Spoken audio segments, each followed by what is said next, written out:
oleh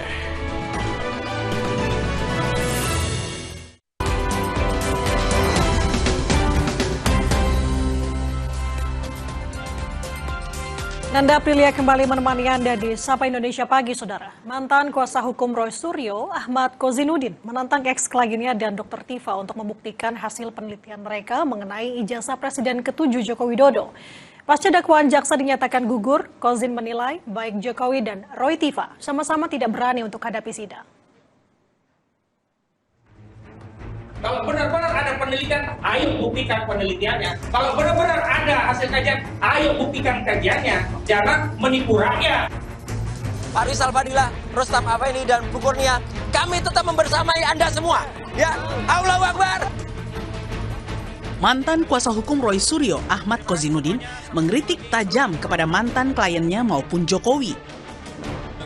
Ia menilai baik Jokowi dan Roy Tifa sama-sama tidak berani menghadapi pokok perkara, yakni pembuktian keaslian ijazah Jokowi di persidangan. Kozin pun menantang jaksa untuk membuat dakwaan baru jika kasus fitnah ijazah Jokowi sungguh-sungguh ingin dituntaskan.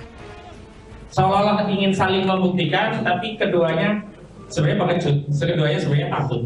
Nah, kalau memang mau nantang, ayo kita adu bukti, ya jangan digembok rumahnya. Buka saja, ayo buktikan isi rumah itu asli isinya apa. Kalau benar-benar ada penelitian, ayo buktikan penelitiannya. Kalau benar-benar ada hasil kajian, ayo buktikan kajiannya. Jangan menipu rakyat. Kalau memang benar negara di negara hukum, maka jaksa harus perbaiki dakwaan, masukkan lagi. Menanggapi kritik keras Kozinudin, kuasa hukum Roy Suryo Yasena justru balik mempertanyakan sikap mantan kuasa hukum Roy itu yang dinilainya seperti menebar teror. Berpendapat bolehlah ya, berpendapat. Tapi jangan subjektif. Jangan sampai istilahnya menteror orang. Jangan sampai menggebu-gebu, tapi akan terbaca punya kepentingan, punya misi yang sangat luar biasa. Ini akan membahayakan dirinya sendiri. Kalau memang ingin membuktikan terkait dengan masalah kasus ijazah yang diduga palsu milik Insinyur Joko Widodo, hayu bergabung.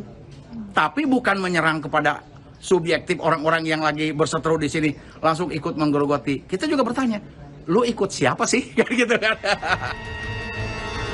Sementara bagi kubu Jokowi, dikabulkannya eksepsi Dr. Tifa justru menunda niat mantan presiden itu untuk menuntaskan polemik yang terus menuding ijazahnya palsu.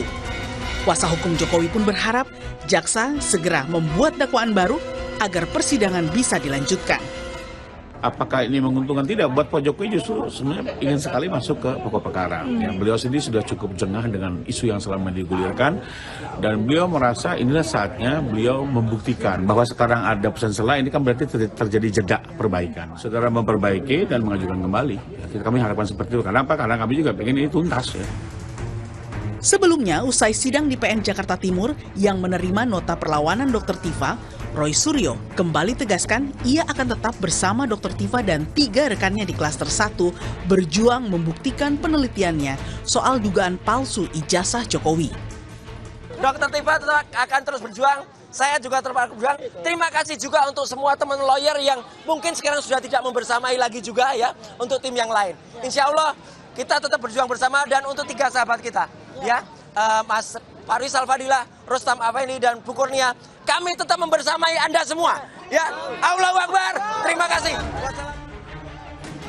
Dengan diterimanya nota perlawanan Dr. Tifa, otomatis dakwaan jaksa gugur.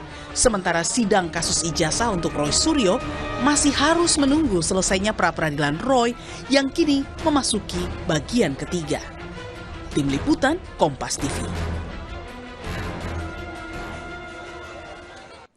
Kita beralih ke informasi lain, Saudara. Timnas Indonesia tiba di Jakarta setelah menjalani pemusatan latihan selama 3 pekan di Bali United Training Center di Gianyar, Bali. Ragnar Oratmangun, Beckham Putra, hingga Rizky Ridho tiba di Bandara Soekarno-Hatta, Tangerang, Banten pada Sabtu malam. Mereka merupakan 26 pemain yang lolos seleksi ketat Jod Herman untuk tampil di Piala AFF 2026. Juru taktik berpaspor Inggris itu mengandalkan kombinasi pemain muda dan juga berpengalaman. Skuad Garuda akan menantang Kamboja di laga perdananya di Stadion Pakansari Bogor, Jawa Barat pada hari Senin.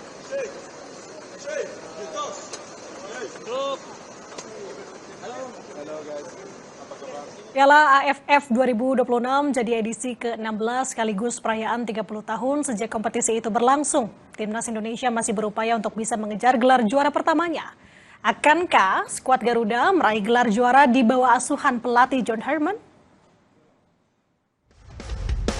Piala AFF masih jadi ambisi yang belum tercapai Timnas Indonesia. 30 tahun bergulir, skuad Garuda belum pernah mencicipi manisnya gelar juara di kawasan Asia Tenggara. Kini di bawah asuhan pelatih John Herman, harapan tak sekedar menjuarai Piala AFF, tapi juga meningkatkan level timnas. Herman menyebut kompetisi ini jadi pembuktian untuk timnas bisa naik ke level Asia. They're ready to step up for AFC. I mean, our goal is to qualify for the World Cup. Our next goal is to really compete at AFC. So AFF provides us with the opportunity to grow together, but more importantly for this group of men to say I'm ready. As I said to the players today, they're growing. They're just getting better. I'm seeing different things from different players. They're more clear. And I'm excited to see what some of these players I didn't know much about are going to show in another 5 days. So I'll keep all of them. Kehadiran Herman juga komposisi pemain yang dibawa membuat harapan untuk meraih gelar juara perdana di Piala AFF membumbung tinggi. Indonesia ini udah 6 kali jadi runner up. Harusnya yang ke-7 kali ini harusnya bisa lah, kalau bisa lolos final nih harusnya bisa jadi juara. Karena John Herman itu kayaknya mau bawa suasana baru lah buat timnas Indonesia. Lagi-lagi sejarah membuktikan bahwa kita sudah sering runner up. Mungkin saatnya ini menjadi juara. Era pemain juga berubah ya Mas ya? Era pemainnya juga mungkin sudah berubah generasinya. Ya kalau melihat kualitas pemain yang ada sekarang ini, level kita sebenarnya bukan lagi level AFF ya. Seharusnya kalau udah begitu kondisinya ya kita harus juara gitu. Apalagi John Herman kan sudah totalitas dia. Udah mau melatih itu pindah benar dia ke Jakarta dan itu kelihatan ya. Kualitas pemain terus berkembang di bawah pimpinan pelatih John Herman membuat publik tanah air optimistis Indonesia bisa merengkuh gelar juara di Piala AFF tahun ini. Namun patut diwaspadai, Indonesia harus bisa belajar banyak tentunya dan memiliki strategi khusus untuk menghalau permainan dan juga pemain naturalisasi yang berada di timnas Vietnam, Kamboja dan juga Singapura. Yang membuat laga di grup A tentunya semakin ketat. Rini Taniken, Gahniar Febrian, Kompas TV, Jakarta. Kita beralih ke informasi mancanegara, Saudara. Gelombang demonstrasi gerakan Partai Janta Kecewa di New Delhi, India resmi berakhir pasca Menteri Pendidikan mengundurkan diri dan pemerintah menyetujui seluruh tuntutan pengunjuk rasa.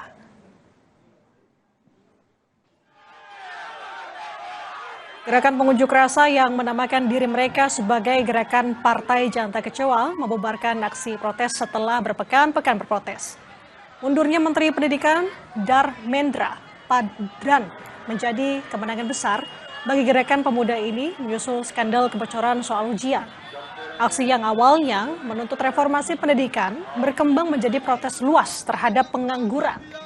Pengunduran diri ini menjadi salah satu dari sedikit konsesi besar yang diberikan pemerintah Perdana Menteri Narendra Modi.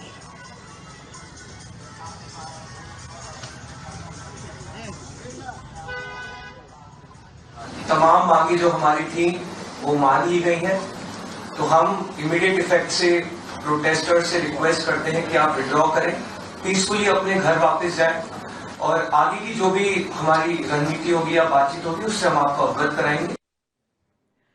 Saudara, serangan Rusia kembali menghantam sejumlah wilayah di Ukraina. Sedikitnya 1 warga sipil terluka dan sejumlah bangunan rusak akibat rentetan serangan terbaru. Di kota Zaporizhia, seorang pria berusia 63 tahun terluka setelah serangan ini merusak pertokoan dan juga bangunan komersial, serta memicu kebakaran di area seluas sekitar 900 meter persegi. Sementara di wilayah Sumy, serangan Rusia semalam menyebabkan kebakaran besar, merusak infrastruktur sipil dan juga menewaskan 3 pegawai layanan pos negara. Presiden Ukraina, Volodymyr Zelensky mengatakan hasil intelijen menunjukkan Rusia diduga tengah mempersiapkan serangan rudal berskala besar dalam waktu dekat.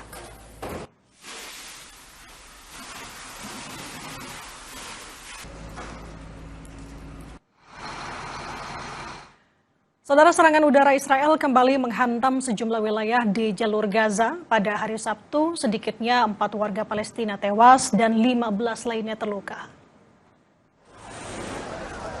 Salah satu serangan drone ini menghantam area sekitar rumah sakit Martir Al-Aqsa di Deir al-Balah, Gaza Tengah. 10 orang dilaporkan terluka dan dievakuasi ke rumah sakit di tengah situasi yang kacau. Serangan ini, saudara, juga terjadi di kamp pengungsi Nusirat, Khan Younis, dan juga Jabalia. 2 orang tewas di Khan Younis, sementara 1 orang lainnya tewas dalam serangan terhadap kendaraan di Gaza Utara. Militer Israel menyatakan salah satu serangan ini menargetkan anggota sayap militer Hamas di dekat rumah sakit Al-Aqsa. Meski kejahatan senjata masih berlaku, serangan udara dan aksi kekerasan di Gaza terus berulang.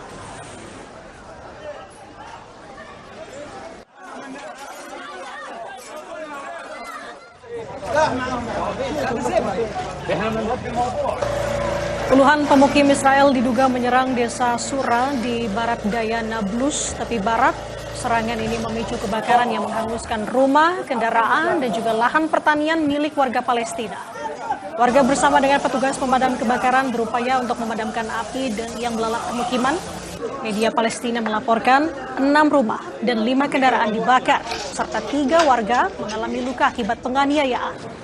Seorang pria berusia 74 tahun juga dilaporkan terluka akibat pecahan peluru saat pasukan Israel diduga menembaki kendaraannya di dekat pintu masuk desa.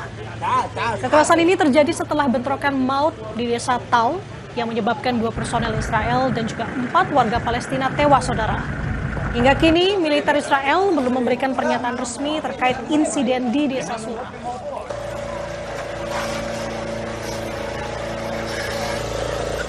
لما جيت قال الجيش قلت هذا ما بصير قال المشرفين اهزموا اللي يقول لك طب ناخذ عطون نطفيهم قال ممنوع داري بنتي هاي داري فتنا والله يطبقوا بين رجلين منا فتنا ما شوف دول الشباب الحلم الدار راح تضرب. Saudara, tetaplah bersama kami. Usai jeda kami akan kembali dengan